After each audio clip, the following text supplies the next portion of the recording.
یہ اللہ کے حبیب کی بارگاہ ہے۔ یہاں جن الفاظ میں ایک دوسرے کو مخاطب کرتے ہیں ان الفاظ سے بھی اللہ کے رسول کو مخاطب کرنے کو قرآن نے منع کر دیا۔ اگر عباس سے عثمان غنی کے بارے میں یہ پوچھا جاتا یہ بتاؤ عباس تم بڑے ہو یا عثمان، وہ کہتے کہ میں بڑا ہوں چونکہ میں ان سے پہلے پیدا ہوا ہوں، بات بھی غلط نہیں کی اور یہ عثمان کی توہین نہیں بنتی۔ نقطہ میں سمجھانا چاہتا ہوں، اگر کسی بھی شخص کے بارے میں یہ کہا جاتا کہ میں ان سے بڑا ہوں، ابو بکر سے میں بڑا ہوں، عمر سے میں بڑا ہوں، توہین نہیں بنتی۔ یہ اللہ کے رسول کا معاملہ ہے اور قرآن نے فرما دیا لا تجلوا بالقول كجهل بعضكم بعضا، تم اس انداز میں ان رسول سے کلام نہ کرو جس انداز میں تم آپس میں کلام کرتے ہو۔ کبھی کبھی ایسا ہوتا ہے کچھ باتیں آپس میں کلام کرنے میں توہین اور گستاخی نہیں بنتی، بے ادبی نہیں بنتی، لیکن اگر اسی لب و لہجے میں رسول سے بات کر لی جائے تو وہ توہین و بے ادبی ہو جاتی ہے۔ جب حضرت عباس سے یہ پوچھا گیا کہ یہ بتائیے کہ آپ بڑے ہیں یا اللہ کے رسول، تو جو جواب حضرت عباس بن عبد المطلب حضور کے چچا نے دیا وہ جواب ان تمام لوگوں کے لیے ایک درس عبرت ہے، ان تمام لوگوں کے لیے ایک درس عبرت ہے جو آج تک ادب اور بے ادبی کے درمیان فرق نہ کر سکے، جو آج تک یہ سمجھ ہی نہ سکے کہ اللہ کے رسول کا ادب کیا ہے اور اللہ کے رسول کی بارگاہ میں بے ادبی کیسے ہو جاتی ہے۔ نہ پوچھنے والے نے اس نظریے سے پوچھا تھا کہ مقام و مرتبے میں آپ پڑھے ہیں یا حضور، نہ سننے والے اس طور پر سمجھ رہے تھے، مگر یہ عباس بن عبد المطلب ہیں حضور کے چچا کہ آپ نے ارشاد فرمایا اے پوچھنے والے تم مجھ سے پوچھتے ہو کہ میں بڑا ہوں یا حضور، ہوا اکبر منی، ہر حال میں مجھ سے بڑے تو حضور ہی ہیں لیکن بات صرف اتنی ہے کہ میں ان سے پہلے پیدا ہو گیا۔ وہ اکبر منی وانا اقدم منہ مولدا، وہ مجھ سے بڑے ہیں، ہر حال میں مجھ سے بڑے ہیں، لیکن بات صرف اتنی ہے کہ میں ان سے پہلے پیدا ہو گیا۔ اگر حضرت عباس یہ فرما دیتے کہ میں ان سے بڑا ہوں تو کوئی توہین نہیں ہو جاتی، لیکن چونکہ یہ بارگاہ مصطفیٰ ہے، یہ بارگاہ حبیب کبریا ہے، کوئی ایسا جملہ جو اگر آپس میں کہا جائے وہ توہین نہیں بنتا، وہ بے ادبی نہیں بنتا، لیکن نادانوں وہ تمام جملے جن جملوں کے ذریعے آپس میں خطاب کیا جاتا ہے وہ بے ادبی نہیں کہی جا سکتی، لیکن وہی طرز تخاطب، وہی گفتگو کا طریقہ اگر حضور اللہ کے رسول کی بارگاہ میں پڑھتا جائے تو وہ توہین بن جاتی ہے، وہ بے ادبی بن جاتی ہے۔ اسی لیے حضرت عباس نے فرمایا کہ بڑے تو میرے حضور ہی ہیں لیکن میں پہلے پیدا ہوں۔ حضرت عباس نے یہ راستہ دکھا دیا کہ اللہ کے رسول کا ادب اور احترام کس طرح کیا جاتا ہے۔ جب بات اور آگے بڑھی، اللہ کے رسول کی مخالفین کی بات چل رہی تھی، ایک بہت بڑے مخالف تھے کعب بن زہیر، بہت بڑے شاعر بھی تھے اور ہمیشہ اللہ کے رسول کی شان میں قصیدے لکھ کر گستاخی کے انداز میں لوگوں کو پھیلایا کرتے تھے، بڑی بڑی گندی باتیں کہتے تھے۔ یہ سب باتیں حضور کان تک پہنچی کہ کعب بن زہیر ایسا شاعر ہے جو لگاتار میری ہجو کر رہا ہے، میری برائی کر رہا ہے۔ تو آپ نے فرمان جاری کیا کہ کعب بن زہیر جہاں بھی مل جائے اس کو قتل کر دیا جائے۔ اعلان قتل جاری کر دیا، کعب بن زہیر میری بارگاہ کا گستاخ ہے، جہاں بھی پایا جائے اس کو قتل کر دیا جائے۔ کعب بن زہیر کے ایک بھائی تھے وہ ایمان لا چکے، ان کی ملاقات کعب سے ہو گئی مکے میں۔ کبھی ایسا ہے کہ مدینے میں تو امام نہ بن گیا اور تمہارے قتل کا اعلان کیا جا چکا ہے، اب تمہارا بچنا مشکل ہے، تم حضور کی بارگاہ میں یا تو حاضر ہو جاؤ اور توبہ کر دو اور معافی مانگ لو، یا کہ بھاگ جاؤ، کوئی صورتیں ہیں، ورنہ تم مارے جاؤ۔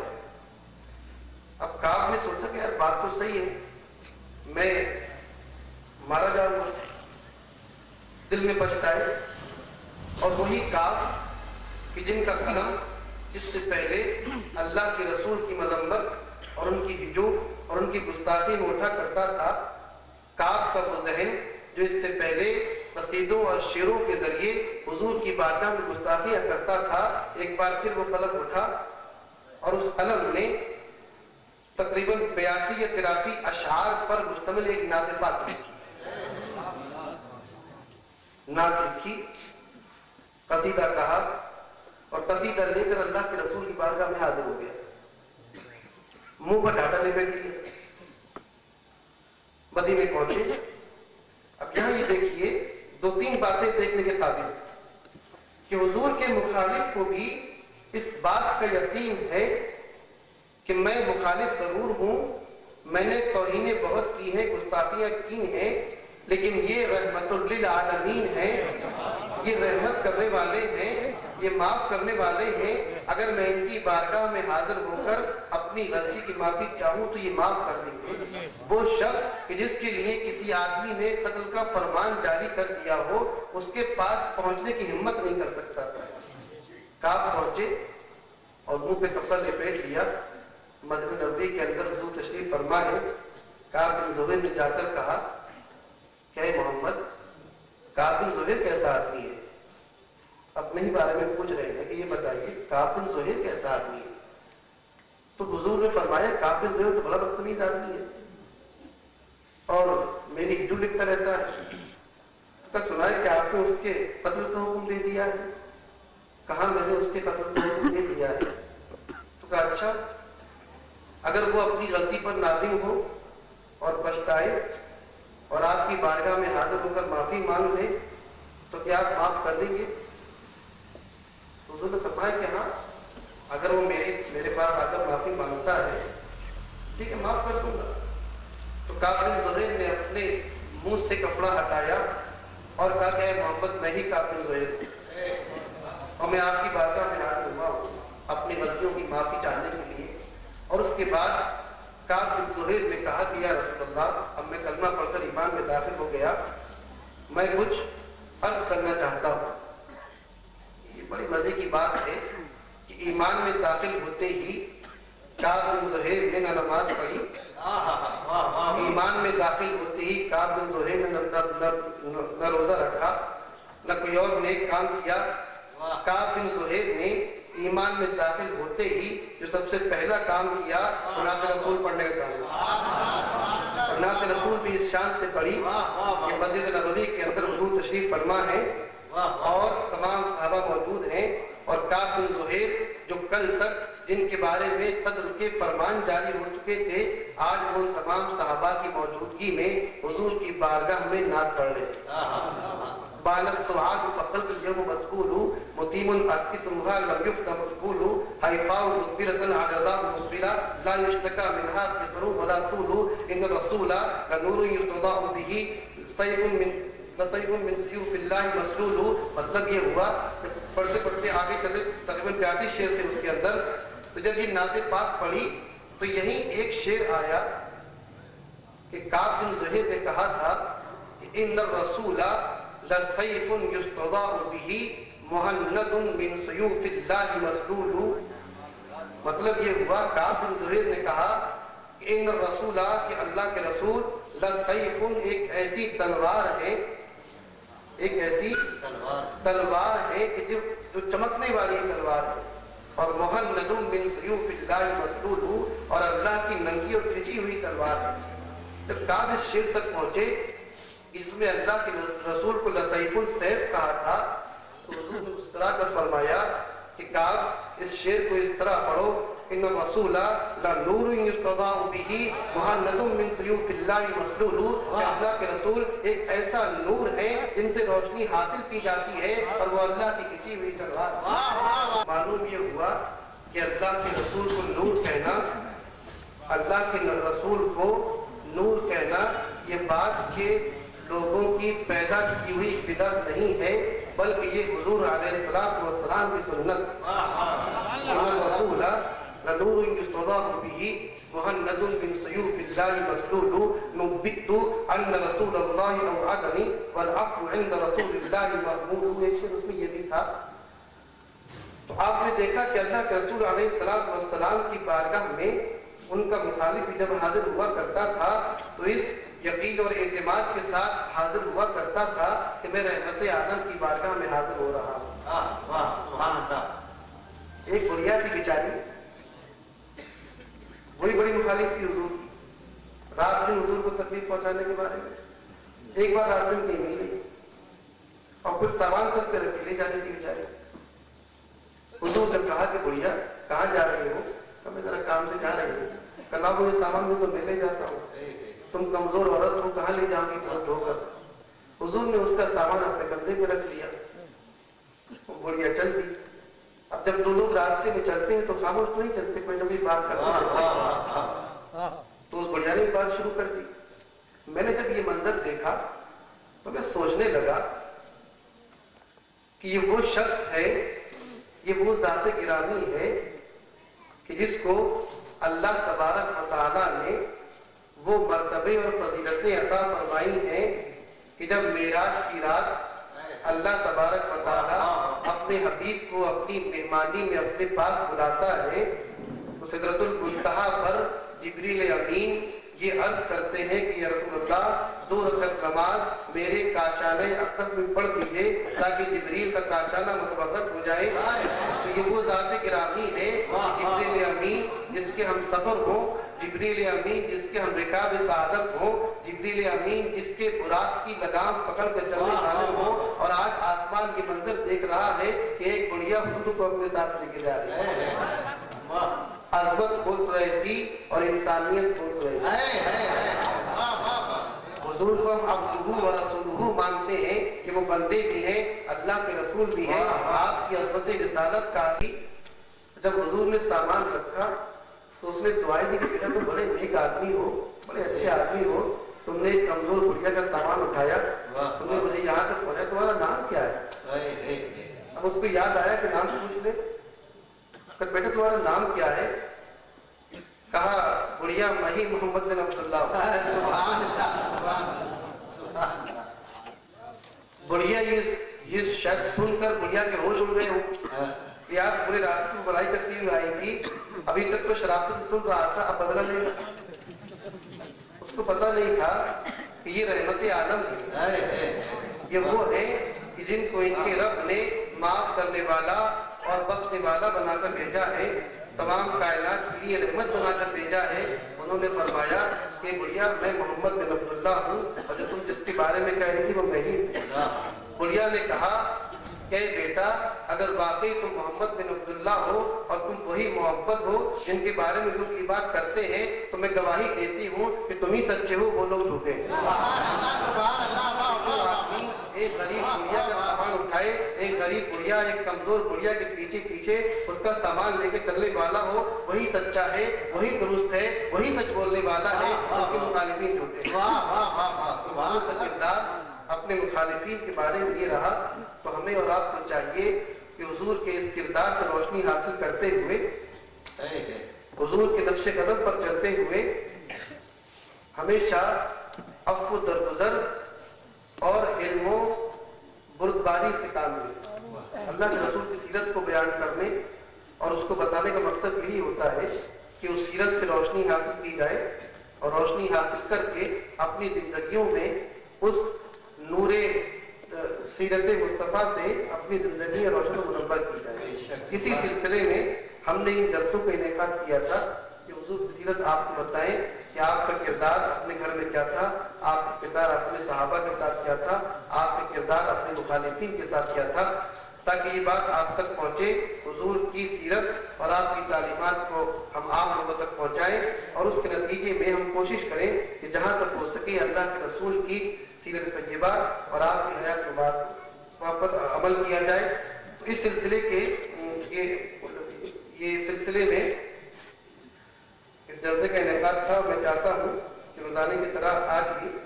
چند اہم باتیں آپ کے گوش گزار کروں کہ جو دراصل ان جلسوں کے انعقاد کا اصل مقصد ہے کہ یوں تو ہر سال ہم لوگ میلاد النبی کی خوشیاں مناتے ہیں اور منانا بھی چاہیے, لیکن میں نے یہ چاہا کہ اس مرتبہ اس انداز میں اس جشن کو منایا جائے کہ اس میں اللہ کے رسول کی تعلیمات پر عمل ہو, اللہ کی اس نعمت عظمیٰ پر شکر ادا کیا جائے, اور ہم اس انداز میں منائیں کہ محض حضور کی آمد کی خوشی میں نعرے نہ لگائیں, محض نعتیں نہ پڑھیں, محض تقریر نہ سنیں, بلکہ یہ بھی ہو ان تمام چیزوں کے ساتھ ساتھ کہ حضور کی سیرت و کردار کو اپنی زندگیوں میں ڈھالنے کی کوشش کریں. تو اس سلسلے میں یہ پورا پلان بنایا تھا, اور الحمدللہ ہمارے بنائے ہوئے منصوبے کے تحت روزانہ ہم کچھ نہ کچھ عمل کر رہے ہیں. آج عجیب معاملہ ہے کہ کچھ لوگوں کو کلمہ توحید پڑھنے والوں کے درمیان شرک نظر آتا ہے. کچھ لوگوں کو کلمہ توحید پڑھنے والوں کے درمیان شرک نظر آتا ہے. ارے یار ہم تو خانقاہی لوگ ہیں, ہم تو بزرگوں کو ماننے والے ہیں. الحمدللہ کل بھی اور آج بھی ہم مسلمانوں اور اہل توحید میں شرک نہیں ڈھونڈتے, بلکہ شرک والوں میں توحید کی بات کر کے آتے ہیں. سبحان اللہ سبحان اللہ. والوں میں توحید کی بات کر کے آتے ہیں. الحمدللہ آج بھی, پچھلے چند دن پہلے بھی اور آج بھی ہم بدایوں کے ایک کالج میں گئے, ایس کالج میں گئے. وہاں جو بھی سارے طلباء کے تقریباً 1200 لوگ تھے, 1200 لڑکے تھے. ان 1200 لڑکوں کے سامنے ہم نے اللہ کے رسول کی سیرت, اللہ کے رسول کا پیغام اور اللہ کی توحید کا پیغام ان تک پہنچایا. تو جو لوگ اللہ کی توحید کے پیغام کو اہل شرک تک پہنچانے میں سب سے آگے ہوں, ان توحید کے مبلغین پر شرک کا الزام لگانا اس سے بڑا جھوٹ کوئی نہیں ہو سکتا. اللہ کے رسول کے وہ امتی اور اللہ کے وہ بندے جو خانقاہوں میں بیٹھ کر کلمہ توحید کو قلبی بلند کر رہے تھے, اور آج بھی الحمدللہ اہل شرک تک کلمہ توحید کی بات پہنچانے میں کسی سے پیچھے نہیں ہیں. ان کے دامن پر شرک کے دھبے تلاش کرنا اس سے بڑی زیادتی کوئی نہیں ہوئی, اس سے بڑی ناانصافی کوئی نہیں. شرک و بدعت کے نام پر لوگ جو کر رہے ہوں, میں تمام زمانے کا ذمہ دار نہیں ہوں, میں تمام زمانے کا ذمہ دار نہیں ہوں. میں اپنی خانقاہ کا ذمہ دار ہوں. خانقاہ قادریہ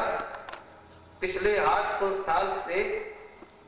دین اسلام کی جو خدمت کر رہی تھی, الحمدللہ آج بھی اپنے اکابر کی اس روش پر قائم ہے. بے شک بے شک. اور دین کی تبلیغ کے ہر رسول کے پیغام کو پہنچانے میں کسی سے پیچھے نہیں ہے. اور آج اگر ضرورت محسوس ہوتی ہے تو کتابیں شائع کر کے, اگر ضرورت محسوس ہوتی ہے تو بدایوں کے مسلمانوں اور غیر مسلموں کے لیے خدمت خلق کے ذریعے کے لیے سواستھ میلہ لگا کر, میڈیکل کیمپ لگا کر, جس طرح ضرورت ہوتی ہے تعلیمی میدان میں, تعمیری میدان میں, اشاعتی میدان میں, تبلیغی میدان میں, تعمیری اور اصلاحی میدان میں, جس میدان میں جو ضرورت ہوتی ہے وہاں ضرورت کے مطابق خانقاہ عالیہ فاطمہ شریف اپنا کردار ادا کرتی ہے. اور اسی کردار کی روشنی میں اور اسی پر کو آگے بڑھاتے ہوئے ان جلسوں کا انعقاد بھی کیا گیا. ہم نے ذمہ داری محسوس کی اپنی خانقاہ قادریہ کے ادنا خادم ہونے کی حیثیت سے. میں نے ذمہ داری محسوس کی کہ بدایوں شہر میں عید میلاد کو ہم اس طرح بنائیں کہ دیکھنے والوں کے لیے وہ ایک نمونہ اور ایک مثال بنے. تو اس کے لیے ہم نے پورا پلان بنایا. میں چاہتا ہوں, میں روز پڑھتا ہوں اور آج بھی پڑھ رہا ہوں تاکہ روزانہ بات تازہ رہے. میں نے یہ کہا کہ عید میلاد کس طرح بنائے. یہ فولڈر ہے اور یہ فولڈر انشاءاللہ جلسے کے بعد تقسیم ہوتا ہے اور آپ سب لوگ لیں اس کو. تو اب تو ابھی 5-6 دن باقی رہ گئے ہیں, پھر بھی جو باتیں قابل عمل اس پر ضرور عمل کریں. کہ پہلی بات قرآن کریم کے 12 پارے, یہ 12 سورتیں, یہ 12 رکوع کی تلاوت کریں اور ترجمہ اور تفسیر کے ذریعے ان کا معنی سمجھنے کی کوشش کریں. ایک تو یہ. دوسرا ہے کہ ان 12 دنوں میں جتنا زیادہ ہو سکے درود پاک کا ورد کریں. اور اس کے لیے ہم نے مدرسہ قادریہ میں انتظام کیا ہے. اپنے اوقات سے کچھ وقت نکال کر آپ تشریف لائیں اور درود پاک وہاں پڑھیں اور اللہ کی برکتوں اور رحمتوں کو مستحق قرار پائیں. اور اس میں تیسرا جو تھا وہ تو آج ہم نے کر لیا, اللہ کا شکر ہے کہ پیر کے دن روزہ رکھے. اور مجھے بڑی خوشی ہے کہ بہت سارے مسلمانوں نے میری اس درخواست پر عمل کیا اور اللہ کے رسول کی سنت پر عمل کیا. پروردگار ہم تمام لوگوں کے اس اخلاص پر عمل کو قبول فرمائے. نمبر 4, اپنی حیثیت کے مطابق چند مسکینوں اور فقیروں کو کھانا کھلائیں. یہ بھی وقت باقی ہے اس کا. کسی نادار بے سہارا بیوہ کے لیے کپڑوں یا دوسری ضروریات کا انتظام کریں. کسی غریب یا یتیم بچے کے لیے کتابوں یا فیس کا انتظام کریں. کسی نادار مریض کی دوا کا انتظام کریں یا کم از کم اپنے محلے میں کسی مریض کو دیکھنے کے لیے جائیں. یہ ساری چیزیں ایسی ہیں جو اللہ کے رسول کی سنت بھی ہیں اور اللہ کی بارگاہ, اللہ سے قرب کا ذریعہ بھی ہے اور اپنے کردار و عمل کو سنوارنے کا طریقہ بھی ہے اور دوسروں کے سامنے عید میلاد کو منانے کا طریقہ پیش کرنے کا ذریعہ بھی ہے. تو یہ سب چیزیں اس میں موجود ہیں. جہاں تک ہو سکے ایک نئی چیز ہے کہ اپنے غیر مسلم دوستوں سے ملاقات کریں اور ان کو کوئی تحفہ دیں اور ساتھ میں اسلام کے تعارف یا سیرت پاک سے متعلق کوئی کتاب ان کو پیش کریں. وہ ہم نے ایک فولڈر چھاپا ہے, ہندی میں بھی ہے اور انگلش میں بھی ہے, وہ چھپ کر آ چکا ہے. جو بھی لوگ چاہیں کہ اپنے غیر مسلم دوستوں تک اسلام کی بات پہنچائیں، تو فولڈر خالص اسی طور پر لکھا گیا ہے کہ وہ غیر مسلم لوگوں کو پیش کیا جا سکے۔ اس میں خطاب جو کیا گیا ہے جو مخاطبین ہیں وہ غیر مسلم ہمارے بھائی ہیں، تو وہ ہندی میں بھی ہے، انگلش میں بھی ہے۔ جو لوگ بھی چاہتے ہیں کہ اپنے اس سے ملاقات کر کے وہ دیں، اس میں حضور کی سیرت طیبہ کی کوششیں ہیں، اسلام کی دعوت ہے، اسلام کا پیغام ہے، تو وہ مدرسہ قادریہ سے اس کو حاصل کر سکتے ہیں، اور جہاں تک ہو سکے اس کو عام کریں، اپنے تمام غیر مسلم دوستوں تک اس کو پہنچائیں، تاکہ حضور کی میلاد مبارک کے اس موقع پر حضور کی سیرت اور آپ کی تعلیمات اور آپ کا پیغام ہندوستان کے دوسرے مذاہب کے لوگوں تک بھی پہنچے۔ تو یہ سب چیزیں ہیں، اور یہ فولڈر آپ کو ملے گا، اس کو آپ ضرور حاصل کریں اور جہاں تک ہو سکے اس کو آگے بڑھائیں۔ اور آخری بات جو میں روزانہ کہتا ہوں کہ جلسوں کی آخری کڑی جو انشاءاللہ تبارک و تعالیٰ 11 ربیع الاول کو جامع مسجد شمسی میں جو ہم تاریخی اجلاس کرنے جا رہے ہیں، آپ نے بہت جلسے دیکھے ہوں گے، بدائیوں بھی ہوتے رہتے ہیں اور جگہ بھی ہوتے ہوں گے، لیکن میں یہ چاہتا ہوں کہ اس مرتبہ 11 ربیع الاول کا وہ اجلاس جو جامع مسجد شمسی میں ہونے والا ہے، تو بدائیوں کی تاریخ میں ایک ایسا یادگار اجلاس بن جائے کہ لوگ زمانے تک اس کو یاد کریں۔ اور مجھے امید ہے کہ میں پچھلے 4-5 دن سے آپ درخواست کر رہا ہوں، تو یقیناً میری درخواست رائے گا نہیں جائے گی، اور کثیر تعداد میں ہر محلے سے، شہر کے ہر کنارے سے آپ حضرات پورے جوش و جذبے کے ساتھ، پوری عقیدت و محبت کے ساتھ اس جلسے میلاد النبی میں شرکت کریں گے۔ ہم نے اس کا نام رکھا ہے میلاد مصطفیٰ کانفرنس، میلاد مصطفیٰ کانفرنس۔ اور کانفرنس اور جلسے میں فرق یہ ہے کہ جلسہ چھوٹا موٹا ہوتا ہے، جس سے ہمارے کانفرنسیں بڑی ہوتی ہیں، تو جلسوں میں تقریر کرنے والے بھی چھوٹا موٹا خطیب ہوتا ہے، اور کانفرنس میں تقریر کرنے والا بہت بڑا خطیب ہوتا ہے۔ تو میں نے اسی لیے ان جلسوں کے لیے اپنے آپ کو چنا، اور اس کانفرنس سے خطاب کرنے کے لیے ہندوستان کے ابھرتے ہوئے خطیب اور جماعت اہل والجماعت کی آبرو اور میدان خطابت کے شہسوار میرے چھوٹے بھائی جو ابھی میرے جلوہ افروز ہیں، حضرت مولانا عتیق میاں قادری کا انتخاب کیا ہے کہ انشاءاللہ تعالیٰ یہ 11 تاریخ کو آپ کے سامنے اپنی بلبلہ انگیز تقریر پیش کریں گے، اور ہمارے دلوں کو عشق مصطفیٰ کی گرمی سے اور مزید گرما دیں گے۔ تو پوری جذبے اس بار ایسا دکھا دیجیے ایک بار کہ واقعی بدائیوں کو مسلمان اپنے رسول سے کتنی محبت کرتا ہے، یہ چیز ثابت کر دی۔ اور مجھے ابھی اندازہ نہیں ہے کہ اس میں کتنے لوگ آنے والے ہیں، میں ابھی کوئی اندازہ نہیں کر پا رہا ہوں، لیکن بہت جلدی معلوم ہو جائے 4-5 دن کے بعد۔ تو کم سے کم ایک بات کو ایسا دکھا دیجیے کہ واقعی کہ پورا اتنا مجمع اکٹھا ہو جائے، اتنا مجمع اکٹھا ہو جائے کہ ساری گلیاں، ساری سڑکیں، سارے چوراہے فل ہو جائیں، اب میں خود پچھتاؤں کہ میں نے اتنا اعلان کر دیا، یعنی مجھے افسوس ہوتی ہے میں نے خامخواہ اتنا اعلان کر دیا۔ کل کسی نے ایک بات مجھ سے کہی کہ اگر چلیے خیر بہرحال آپ پورے جذبے کو، میں ہر اس میں یہ کہہ رہا ہوں کہ جو بھی لوگ وہاں پر آئے وہ اپنے گھر سے 2 نیتیں کر کے آئے۔ یہ آج پھر دوہراؤں اس بات کو، جو لوگ بھی وہاں پر تشریف لائیں گے انشاءاللہ وہ اپنے دل میں 2 نیتیں، 2 ارادے کر کے آئیں گے۔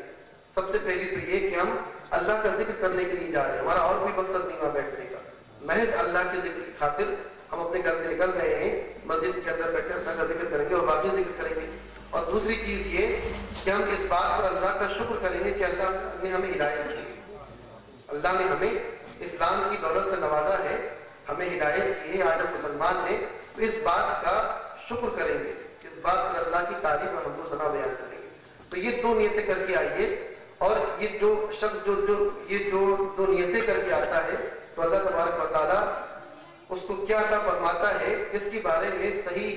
احادیث کے اندر کیا کیا باتیں آئی ہیں انشاءاللہ میں تفصیل سے آپ کو وہی بتاؤں گا۔ تو اس کو سننے کے لیے اور یہ جاننے کے لیے کہ ان 2 نیتوں سے اس جلسے میں حاضر ہونے کے نتیجے میں اللہ تبارک و تعالیٰ نے آپ کو کیا کیا عطا فرما دیا، وہاں ضرور تشریف لائیے۔ السلام علیکم ورحمۃ اللہ وبرکاتہ۔